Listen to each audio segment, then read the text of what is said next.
Est-ce que vous considérez avoir une addiction? Le téléphone, je pense que c'est assez commun pour pas mal tous les jeunes. Là. Je dirais mon seul. Et mon téléphone, comme tous les étudiants. Acheteuse compulsive. La nicotine puis l'amour. Pourquoi penses-tu que les gens consomment de la drogue? Pour se laisser libérer, pour aller vivre d'autres expériences. Peut-être pour oublier leurs problèmes. Je suppose qu'ils aiment ça, ils suivent la mode, même si c'est pas la mode, mais tu vois le genre. As-tu déjà consommé des drogues? Non. Non. Non. À part l'alcool, non. J'en ai consommé plein dans ma vie. Pas de drogue, un peu de pot, par-ci par-là, mais pas plus.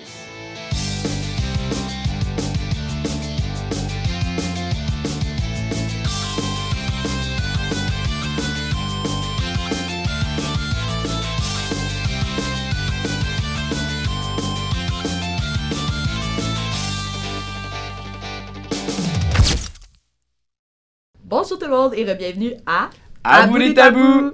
De quoi on parle aujourd'hui, Mathias? C'est simple, aujourd'hui, dans ce nouvel épisode, on va parler des addictions. Fait que tout ce qui est dépenses d'argent, de la drogue, de la consommation d'alcool aussi, ça va être un beau petit lot d'informations et de plaisir aujourd'hui. Oui, exactement. Cet épisode va être divisé en deux parties. Donc, on va en faire une première aujourd'hui et une deuxième dans le prochain épisode. Exactement. Donc, sans plus tarder, on vous montre ça. Restez à l'affût, ça va être incroyable. Abou les tabous! Salut tout le monde! Salut! Bienvenue au troisième segment de Mythes et réalités, cette fois-ci sur l'addiction. Donc, comme d'habitude, on s'est préparé chacun 5 mythes ou réalités, c'est bien ça? Exactement. T'en as 5? Yann. J'en ai 5. Puis, à la fin, on se donne un petit défi. Of course. Mais cette fois, je propose qu'on le dise à la fin. Je propose qu'on garde le suspense pour la fin. Et- L'alcool agit d'abord comme un stimulant avant de devenir un dépresseur. Je pense que oui. Je pense que c'est réalité. Ouais, ben t'as raison. Donc au début, l'alcool stimule le système nerveux central. Donc tu peux vivre de la désinhibition, de l'euphorie, mais en continuant à boire, il agit comme un dépresseur éventuellement. Donc Ok. tu peux vivre du ralentissement, une baisse de vigilance, de la somnolence, puis c'est un double effet qui trompe souvent. Ok, fait que c'est pour ça qu'au début, genre, tu sais, parce que le monde, ils disent souvent que c'est un dépresseur, mais genre, au début, quand Au début, ça peut être un stimulant, là. C'est ça, au début, je suis en mode, partez, Ouais. tu vois. Fait que un peu pour Mathias. La proportion est grandissante chez les jeunes de 18 à 34 ans parmi les faillites et les dossiers d'insolvabilité. Fait qu'en gros, les 18 à 34 ans, il y a... Ils ont plus tendance à faire des fêtes personnelles. Ouais, à genre. faire des faillites personnelles. Ça représenterait 29% des dossiers. Vrai ou faux? C'est une réalité. Bien vu. Bien vu, Gilles Somme. En gros, c'est que les dépenses puis la gestion financière des jeunes, donc les jeunes gèrent un peu moins les finances, moins bien leurs finances qu'avant. Est-ce que c'est à cause des cours à l'école? Est-ce qu'on n'a pas assez d'éducation là-dessus? Mais tu sais, quand t'es Parce jeune, que oui. tu peux en faire des erreurs. Là. Mettons, moi, je suis jeune, je viens d'avoir 18 ans, je décide de me starter une business, je mets tout mon argent là-dedans. Ben si ça pogne pas, malheureusement, c'est terminé pour moi. Là, mettons, j'ai fait un prêt déjà pour ma business et tout. Là. Je me ramasse avec une grosse dette. Ouais, exact. Puis une business qui fonctionne pas. Ça fait deux choses négatives en une, quoi. Ouais! Bon, fait que On c'est souhaite pas ça à personne. Non, c'est On ça. souhaite pas ça à personne. Bref, faites attention à votre argent, tout le monde. Gérez bien vos finances. C'est important. Donc, les drogues naturelles, comme les champignons hallucinogènes ou la cocaïne, sont moins dangereuses que les drogues chimiques. Fait que les drogues naturelles sont moins dangereuses que les drogues chimiques. OK. Je pense que c'est vrai. Tu penses que c'est Ouais, une parce- réalité? Ouais, je pense que c'est une réalité parce que la drogue synthétique, genre, elle peut être coupée à des choses pas correctes, genre. Mais je sais pas. C'est un mythe! C'est un mythe! Pour de vrai, c'est autant dangereux. Fait que là, c'est 2-1 pour moi. Donc, en effet, beaucoup de substances dites naturelles ont un fort potentiel de dépendance ou de dommages psychiques. Donc, la cocaïne, bien que c'est dérivé d'une plante, elle est extrêmement addictive. Attends, laquelle, ça? La cocaïne, La coke, ça Fait vient que de la même plante, si puis même si c'est naturel, même si c'est dérivé d'une plante, elle a des tendances extrêmement, extrêmement addictive. Moi, j'avoue, en fait, c'est pas parce que c'est naturel que ça veut dire que c'est moins pire que synthétique. Là. Exactement. Mal vu de ta part.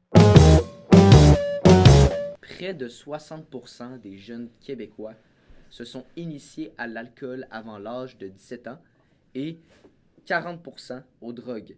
Mythe ou réalité? Mais Mathias, souvent, quand il me donne des statistiques, c'est une réalité. Parce que c'est comme trop précis, fait que je vais y aller avec réalité. Ah, tu me connais tellement bien. Faux, c'était un mythe.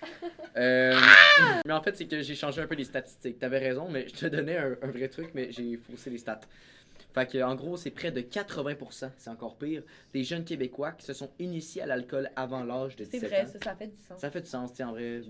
Bon, soyons honnêtes, brisons les tabous. On a tous, On comprend. déjà tous, mettons, goûté dans le verre de notre maman, un peu de vin. Ouais, c'est ça, pis tu sais, ça compte là-dedans dans ces statistiques. Ouais, exact. C'est sûr que oui. Puis pour les drogues, c'est pas 40%, mais 37%.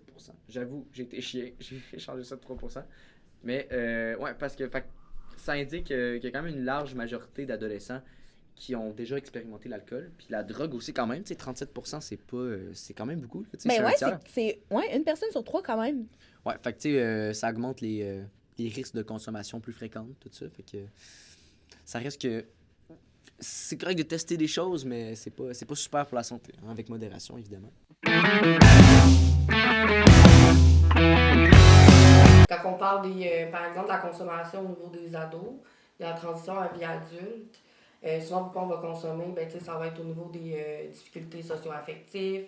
On va vivre beaucoup d'émotions intenses, le stress. Quand on consomme, souvent, c'est parce qu'on... Soit que ça peut être récréatif, mais quand ça devient une dépendance, comme on dit, souvent, ça va être de geler un peu toutes ces émotions-là qu'on vit. Quand on est jeune aussi, ben, on est peut-être plus impulsif. Puis ça va comme nous permettre aussi d'être dans l'autorégulation aussi de tout ce qu'on nous demande aussi comme société. Là. On nous demande d'être performant, faut socialiser, on va dire ben faut que tu ailles à l'école, il faut que tu travailles, il faut que tu gardes tes amis, ta famille, tes loisirs. Fait que tu sais, tout gérer ça dans la rapidité puis la performance, ben ça vient quand même avec une pression.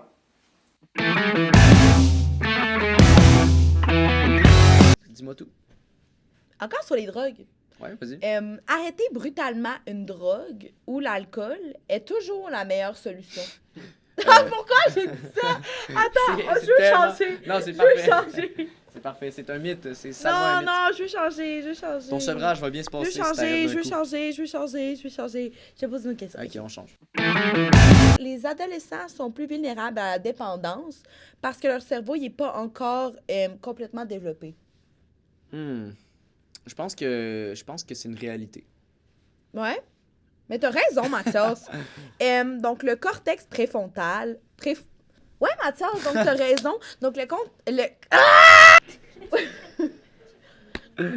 Oui, Mathias, t'as raison. Donc, le cortex préfrontal, qui gère le contrôle des impulsions et la prise de décision, il se développe jusqu'à environ 25 ans. Ok, c'est ça.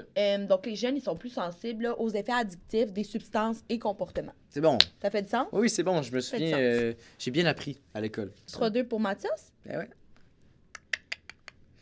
C'est déjà la fin de la première partie, Léane. C'était super plaisant quand même. Et si vous avez aimé ce que vous avez vu, il y en a encore plus qui s'en vient dans la deuxième partie. Donc, ça devient intéressant. Oui, exactement. Donc, n'oubliez pas de vous abonner à notre chaîne YouTube, notre page Instagram et notre page TikTok. On est partout. Si vous voulez plus de contenu, on se retrouve dans un prochain épisode. Oh yeah! À bout des tabous!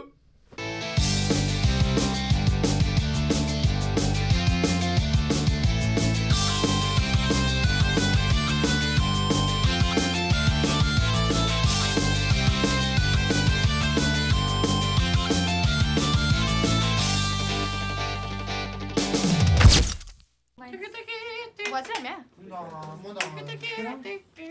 Ah, on voit plus rien. Super. Puis on a le So shiny. Oh my god.